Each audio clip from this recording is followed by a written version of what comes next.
नमस्कार दोस्तों, चलिए जानते हैं राजस्थान की फटाफट 25 बड़ी खबरों को सिर्फ 10 मिनट में। लेकिन उससे पहले आप यह वीडियो किस जगह से देख रहे हैं हमें कमेंट में जरूर बताएं। बिस्किट का पैकेट खुला तो लोगों की आंखें फटी रह गईं। अंदर से पाकिस्तानी झंडे वाले गुब्बारे और उर्दू में लिखा जश्न ए आजादी निकला। लोगों ने तुरंत पुलिस को सूचना दी। अब पुलिस इस मामले की जांच में जुट गई है कि आखिर ये सामान अंदर कैसे पहुंचा। राजस्थान में एक बार फिर कफ सिरप से मौत का मामला सामने आया। जांच में पता चला कि दवा ब्लैकलिस्ट थी, फिर भी बाजार में बिक रही थी। अब बड़ा सवाल खड़ा हो गया कि जब यह दवा प्रतिबंधित थी तो दुकानों तक कैसे पहुंची और बच्चों की जान क्यों गई। दशहरे पर इस बार एक अनोखा पुतला देखने को मिलेगा। एक शहर में 40 फीट लंबी जूती और 300 किलो का चेहरा वाला रावण तैयार किया गया है। इस पुतले की ऊंचाई इतनी है जितनी 35 लोगों की मिलाकर होती है। लोग इसे देखने के लिए खासे उत्साहित हैं। राजस्थान में हुए स्कूल हादसे के बाद राजनीति गर्मा गई है। नरेश मीणा ने इस घटना के बाद नया मोर्चा खोल दिया है। वे बीसलपुर बांध पहुंचे और वहां से बयान दिए। अब इस मामले को लेकर सरकार पर नए सवाल खड़े हो रहे हैं। लोग इसकी चर्चा कर रहे हैं। छिंदवाड़ा और सीकर में दूषित खांसी की सिरप पीने से बच्चों की मौतें हो गईं। बताया जा रहा है कि 7 बच्चों की किडनी खराब हो गई और जान नहीं बच सकी। इस मामले को गंभीर मानते हुए दवा नियंत्रण विभाग ने नमूने इकट्ठे करके जांच के लिए भेजे हैं। राजस्थान के भरतपुर में मूर्ति विसर्जन के दौरान बड़ा हादसा हुआ। इस दौरान 2 किशोरियां नदी में डूब गईं और उनकी मौत हो गई। घटना से गांव में मातम छा गया। पुलिस और प्रशासन मौके पर पहुंचे। त्योहार की खुशी अचानक गम में बदल गई। मानसून की विदाई के साथ ही राजस्थान में बारिश ने कहर बरपा दिया। कई जगह रावण के पुतले बह गए। देश भर में बारिश के कारण करीब 1500 लोगों की मौत होने की खबर है। त्योहारों का मजा बारिश ने बिगाड़ दिया और लोग परेशान हो गए। भूवैज्ञानिक प्रतियोगी परीक्षा का रिजल्ट घोषित हुआ है। इसमें 31 अभ्यर्थियों को मुख्य सूची में सफल घोषित किया गया। इन विद्यार्थियों के चेहरे खुशी से खिल उठे। अब इन्हें आगे बेहतर अवसर मिलेंगे। प्रतियोगी परीक्षाओं की तैयारी कर रहे छात्रों के लिए यह प्रेरणादायक खबर है। NSUI कार्यकर्ताओं पर लाठीचार्ज हुआ तो कई लोग घायल हो गए। बाद में कांग्रेस नेता सीधे SMS अस्पताल पहुंचे और कार्यकर्ताओं से मुलाकात की। उन्होंने उनका हालचाल पूछा और सांत्वना दी। इस पर कांग्रेस नेताओं ने सरकार की कार्यशैली पर सवाल खड़े किए। दशहरे से पहले मौसम का मिजाज बिगड़ गया है। मौसम विभाग ने अगले 3 से 4 दिन भारी बारिश का अलर्ट जारी किया है। कई राज्यों में हाई अलर्ट घोषित किया गया। लोगों को सतर्क रहने की सलाह दी गई है। त्योहार के समय इस तरह का अलर्ट चिंता बढ़ा रहा है। AIMIM के पूर्व पदाधिकारी पर महिला वकील ने गंभीर आरोप लगाए हैं। महिला ने कहा कि उस पर धर्मांतरण का दबाव बनाया गया और उसके साथ रेप किया गया। मामला पुलिस तक पहुंचा और अब इसकी जांच शुरू हो गई है। इससे राजनीतिक हलकों में हलचल बढ़ गई है। RPSSC असिस्टेंट प्रोफेसर भर्ती 2025 को लेकर नई जानकारी आई है। इसमें पात्रता और आयु सीमा का विवरण जारी किया गया है। उम्मीदवार अपूरी जानकारी देखकर अपनी तैयारी कर सकते हैं। यह भर्ती हजारों युवाओं के लिए अवसर है। वेबसाइट पर पूरी गाइडलाइन उपलब्ध है। राजस्थान के पत्रकारों का दल गुजरात के राज्यपाल आचार्य देवव्रत से मिला। यह एक शिष्टाचार भेंट थी जिसमें कई मुद्दों पर बातचीत हुई। पत्रकारों ने राज्यपाल को अपने अनुभव साझा किए और राज्य के हालात पर चर्चा की। यह मुलाकात चर्चा का विषय बनी रही। एक 16 चक्का ट्रक को रोककर पुलिस ने बड़ी सफलता हासिल की। उसमें से 96 लाख रुपए की कीमत का डोडा चूरा और अफीम बरामद हुआ। तस्कर को गिरफ्तार कर लिया गया। अब उससे पूछताछ हो रही है कि यह नशा कहां भेजा जा रहा था और किसके लिए था। राजस्थान सरकार ने स्कूलों के समय में बदलाव किया है। अब नया शेड्यूल 1 अक्टूबर से लागू होगा। यह जानकारी एक वीडियो के जरिए लोगों तक पहुंचाई गई। इससे छात्रों और अभिभावकों को पहले से तैयारी करने में आसानी होगी। लोग इस बदलाव पर चर्चा कर रहे हैं। दशहरे और RSS के बस्ती कार्यक्रम को देखते हुए पुलिस ने सुरक्षा के कड़े इंतजाम किए हैं। शहर में चप्पे चप्पे पर नजर रखी जाएगी। अतिरिक्त पुलिस बल लगाया गया है ताकि किसी तरह की गड़बड़ी न हो। त्योहार के दौरान शांति बनाए रखना सबसे बड़ी चुनौती है। राजस्थान के मुख्यमंत्री भजनलाल शर्मा ने महानवमी पर कन्या पूजन किया। उन्होंने परंपरा के अनुसार कन्याओं को भोजन करवाया और आशीर्वाद लिया। इस मौके पर धार्मिक माहौल बना। मुख्यमंत्री ने लोगों को शुभकामनाएं दी और नारी शक्ति के सम्मान का संदेश दिया। जयपुर में दशहरे के दिन रावण दहन से पहले बारिश ने खेल बिगाड़ दिया। तेज बरसात से रावण के पुतले भीग गए और उनका रंग फीका पड़ गया। लोग मायूस हो गए क्योंकि लंबे समय से तैयारी चल रही थी। फिर भी कार्यक्रम को किसी तरह पूरा किया गया। गया। उदयपुर आसनसोल के बीच नई साप्ताहिक स्पेशल ट्रेन शुरू की जा रही है। यह ट्रेन जयपुर होकर चलेगी। इससे यात्रियों को काफी सुविधा मिलेगी। लोग अब आसानी से इस मार्ग पर यात्रा कर पाएंगे। रेलवे ने इसे उत्सव के समय शुरू करने का फैसला लिया है। जयपुर शहर में दशहरे के मौके पर ट्रैफिक व्यवस्था बदल दी गई। कई मार्गों पर डायवर्जन किया गया ताकि भीड़ को नियंत्रित किया जा सके। पुलिस ने लोगों से अपील की है कि वे ट्रैफिक नियमों का पालन करें। त्योहार पर सुगम आवागमन सुनिश्चित करने की तैयारी है। मुख्यमंत्री भजनलाल शर्मा ने प्रधानमंत्री नरेंद्र मोदी की जीएसटी सुधार की पहल की सराहना की। उन्होंने कहा कि इससे आम जनता को राहत मिली है। लोग अब कम टैक्स देकर अधिक सुविधा पा रहे हैं। जीएसटी सुधार से व्यापारियों और ग्राहकों दोनों को फायदा हो रहा है। वृंदावन धाम में विजयादशमी पर भव्य आयोजन किया जाएगा। इस मौके पर विशेष धार्मिक कार्यक्रम होंगे। हजारों भक्त यहां जुटेंगे और पूरे धूमधाम से पर्व मनाया जाएगा। प्रशासन ने तैयारियां पूरी कर ली हैं। भक्तों में उत्साह देखने लायक है। रेलवे ने अप्रेंटिसशिप के लिए 2162 पदों पर भर्ती का शॉर्ट नोटिस जारी किया है। यह नॉर्थ वेस्टर्न रेलवे की भर्ती है। उम्मीदवार पात्रता और आयु सीमा देख सकते हैं। बड़ी संख्या में युवाओं को इससे रोजगार मिलेगा। जल्द ही आवेदन प्रक्रिया शुरू होगी। जयपुर में दशहरे पर दंड प्रणाम और डलियां चढ़ाने का कार्यक्रम हुआ। बड़ी संख्या में लोग मंदिरों में पहुंचे। श्रद्धालु पूरे विश्वास और आस्था से पूजा अर्चना में शामिल हुए। इस मौके पर धार्मिक माहौल बना और शहर में भक्ति की लहर दिखाई दी। अष्टमी के दिन राजस्थान के देवी मंदिरों में श्रद्धालुओं की भीड़ उमड़ी। भक्तों ने पूरे उत्साह और आस्था से माता की पूजा की। जगह जगह भजन कीर्तन हुए और मंदिरों में भक्ति का माहौल बना। त्योहार को श्रद्धा और विश्वास के साथ मनाया गया। मुख्यमंत्री भजनलाल शर्मा ने शारदीय नवरात्र पर कन्या पूजन की परंपरा निभाई। उन्होंने छोटे छोटे बच्चों के साथ विधि विधान से पूजा की और कन्याओं को भोजन कराकर आशीर्वाद लिया। नवरात्र के इस मौके पर उन्होंने समाज को बेटी बचाओ बेटी पढ़ाओ का संदेश भी दिया और संस्कृति संरक्षण पर जोर दिया। अंतर्राष्ट्रीय वृद्धजन दिवस पर राजस्थान सरकार ने वरिष्ठ नागरिकों को बड़ा तोहफा दिया। उन्हें सहायक उपकरण वितरित किए जाएंगे जिससे उनकी जिंदगी आसान बनेगी। इस योजना के अंतर्गत श्रवण यंत्र, व्हील चेयर और अन्य उपकरण शामिल हैं। सरकार का कहना है कि बुजुर्गों को सम्मान और सुविधा मिलनी चाहिए।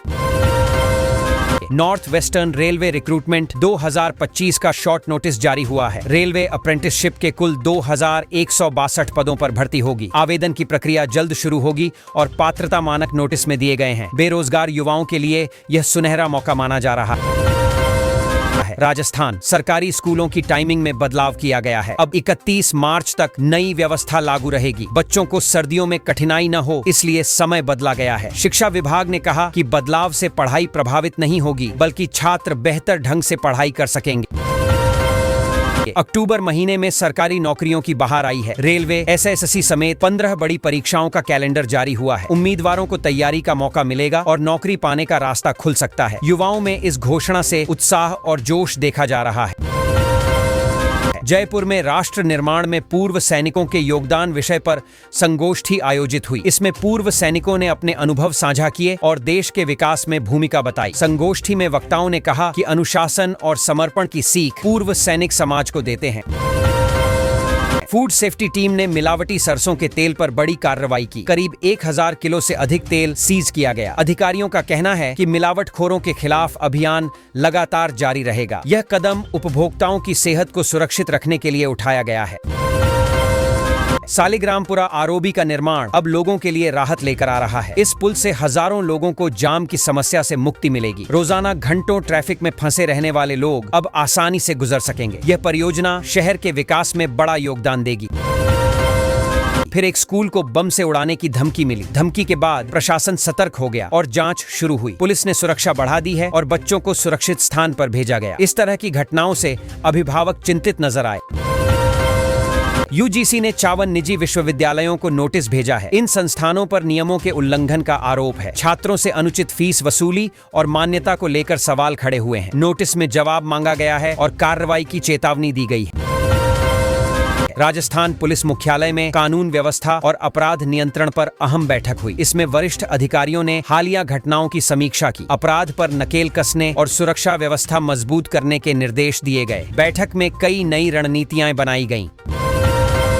स्थानांतरण को लेकर विवाद बढ़ने पर एक स्कूल में तालाबंदी की गई। निदेशक ने प्रधानाचार्य को निलंबित कर दिया। इस फैसले से शिक्षकों और छात्रों में असमंजस की स्थिति बनी। मामले की जांच शिक्षा विभाग कर रहा है ताकि समाधान निकल सके।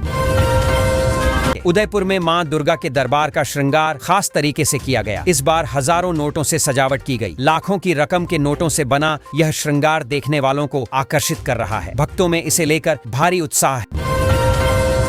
राजधानी जयपुर और आसपास के इलाकों में मूसलाधार बारिश हुई। कई जगह जलभराव हो गया और यातायात प्रभावित हुआ। मौसम विभाग ने आगे भी बारिश की संभावना जताई है। किसानों के लिए यह बारिश फायदेमंद साबित हो सकती है। केंद्रीय मंत्री अर्जुन राम मेघवाल ने मातृभाषा को लेकर बड़ा बयान दिया। उन्होंने कहा कि मातृभाषा में बात रखने से तर्क क्षमता 30% तक बढ़ती है। उन्होंने शिक्षा में भारतीय भाषाओं के महत्व पर जोर दिया। लोगों ने उनके विचारों का स्वागत किया। जैसलमेर के सीमावर्ती 56 गांवों में पहली बार इंटरनेट पहुंचा। ग्रामीणों में खुशी की लहर है। अब बच्चे पढ़ाई के लिए ऑनलाइन माध्यम का उपयोग कर सकेंगे। रोजगार और सरकारी योजनाओं की जानकारी भी आसानी से उपलब्ध होगी। राजस्थान में गांजे की बड़ी तस्करी पकड़ी गई। पुलिस ने 1210 किलो गांजा जब्त किया। आरोपियों को गिरफ्तार कर आगे की पूछताछ की जा रही है। अधिकारियों ने कहा है कि नशे के कारोबार पर सख्ती से कार्रवाई जारी रहेगी। राजस्थान के मुख्यमंत्री को आया एक रहस्यमय फोन। रिंग बजते ही वे कुछ देर के लिए होश खो बैठे। लोगों में इस घटना को लेकर तरह तरह के कयास लगाए जा रहे हैं। हालांकि इसकी आधिकारिक पुष्टि अभी तक नहीं हुई है। गुजरात के गरबा की तरह राजस्थान के घूमर को राष्ट्रीय और अंतर्राष्ट्रीय पहचान दिलाने की तैयारी चल रही है। संस्कृति विभाग इस दिशा में प्रयास कर रहा है। इसका मकसद राजस्थान की लोक नृत्य परंपरा को दुनिया भर में पहुंचाना है। राजस्थान पटवारी रिजल्ट 2025 को लेकर उम्मीदवारों में उत्सुकता है। रिजल्ट की घोषणा जल्द की जाएगी। डायरेक्ट लिंक आधिकारिक वेबसाइट पर उपलब्ध कराया जाएगा। अभ्यर्थियों को सलाह दी गई है कि वे नियमित वेबसाइट चेक करें।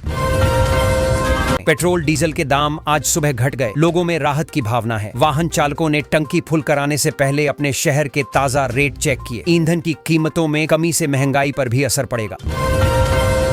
जयपुर के जेकेके में दशहरा नाट्य उत्सव बुधवार से शुरू होगा। इसमें मानस रामलीला का मंचन होगा। दर्शकों में उत्सुकता बनी हुई है और आयोजक तैयारियों में जुटे हैं। यह आयोजन हर साल सांस्कृतिक महत्व को बढ़ाता है। खाद्य सुरक्षा टीम ने बादाम प्रोसेसिंग फैक्ट्री को सीज किया। जांच में नियमों का उल्लंघन पाया गया। अधिकारियों ने कहा कि मिलावट और गड़बड़ी बर्दाश्त नहीं की जाएगी। इस कार्रवाई से उपभोक्ताओं में जागरूकता बढ़ी है। जयपुर में दंड प्रणाम और डलिया चढ़ाने को लेकर भक्तों की भीड़ जुटी। श्रद्धालु मां दुर्गा के दरबार में उमड़े। पूरे माहौल में धार्मिक उत्साह दिखाई दिया। प्रशासन ने व्यवस्था बनाए रखने के लिए सुरक्षा इंतजाम किए। सांगानेर को 700 करोड़ की सौगात मिली है। मुख्यमंत्री भजनलाल ने कहा है कि विकास उनकी प्राथमिकता है। इस पैकेज में सड़क, बिजली, पानी और अन्य जरूरी परियोजनाएं शामिल हैं। लोगों को उम्मीद है कि अब क्षेत्र में रोजगार और व्यापार दोनों को मजबूती मिलेगी। निजी आवासीय छतों पर सब्जी की खेती शुरू करने की स्मार्ट सिटी परियोजना जयपुर में लागू हुई है। इसे रूफटॉप फार्मिंग कहा जा रहा है। इसका उद्देश्य शहर वासियों को ताजी सब्जियां उपलब्ध कराना और हरियाली बढ़ाना है। लोग इसे लेकर उत्साहित हैं और इसे आधुनिक खेती की दिशा में कदम बता रहे हैं। राजस्थान को पहली अमृत भारत एक्सप्रेस ट्रेन की सौगात मिली है। यह ट्रेन भगवा रंग में सजी है और बिहार तक की यात्रा को आसान बना रही है। लोग इसकी सुविधाओं और आधुनिक तकनीक से बेहद खुश हैं। इससे व्यापार, यात्रा और आपसी संपर्क मजबूत होंगे। बीकानेर श्री गंगानगर में कृषि मंत्री किरोड़ी लाल मीणा ने बड़ी कार्रवाई की है। नकली खाद बीज बेचने वालों पर गाज गिरी है। कई दुकानों और गोदामों पर छापेमारी की गई। किसानों ने इस कदम का स्वागत किया है क्योंकि इससे उन्हें सही और गुणवत्तापूर्ण सामान मिलेगा। मथुरा के मुस्लिम कारीगर हर साल जयपुर का विशाल रावण बनाते हैं। इस बार की प्रतिमा 105 फीट ऊंची है। दशहरे के दिन इसे पूरे सम्मान के साथ जलाया जाता है। यह आपसी सौहार्द और संस्कृति की अनोखी मिसाल है जिसे लोग गर्व से बताते हैं। सहायक आचार्य भर्ती परीक्षा 2025 के लिए आवेदन की आखिरी तारीख 19 अक्टूबर रखी गई है। यह परीक्षा दिसंबर में आयोजित होगी। कॉलेज शिक्षा विभाग ने इसकी अधिसूचना जारी कर दी है। इच्छुक उम्मीदवार ऑनलाइन आवेदन कर सकते हैं। इससे युवाओं को रोजगार का बड़ा मौका मिलेगा। राजस्थान में खांसी की दवा पीने से एक बच्चे की मौत हो गई, जबकि अन्य 4 बच्चे बीमार पड़ गए। परिवारजन और स्थानीय लोग आक्रोशित हैं। प्रशासन ने जांच शुरू कर दी है। स्वास्थ्य विभाग ने इस दवा को लेकर सतर्क रहने की अपील की है। बिस्किट का पैकेट खुला तो लोगों की आंखें फटी रह गईं। अंदर से पाकिस्तानी झंडे वाले गुब्बारे और उर्दू में लिखा जश्न ए आजादी निकला। लोगों ने तुरंत पुलिस को सूचना दी। अब पुलिस इस मामले की जांच में जुट गई है कि आखिर ये सामान अंदर कैसे पहुंचा। राजस्थान में एक बार फिर कफ सिरप से मौत का मामला सामने आया। जांच में पता चला कि दवा ब्लैकलिस्ट थी, फिर भी बाजार में बिक रही थी। अब बड़ा सवाल खड़ा हो गया कि जब यह दवा प्रतिबंधित थी तो दुकानों तक कैसे पहुंची और बच्चों की जान क्यों गई। दशहरे पर इस बार एक अनोखा पुतला देखने को मिलेगा।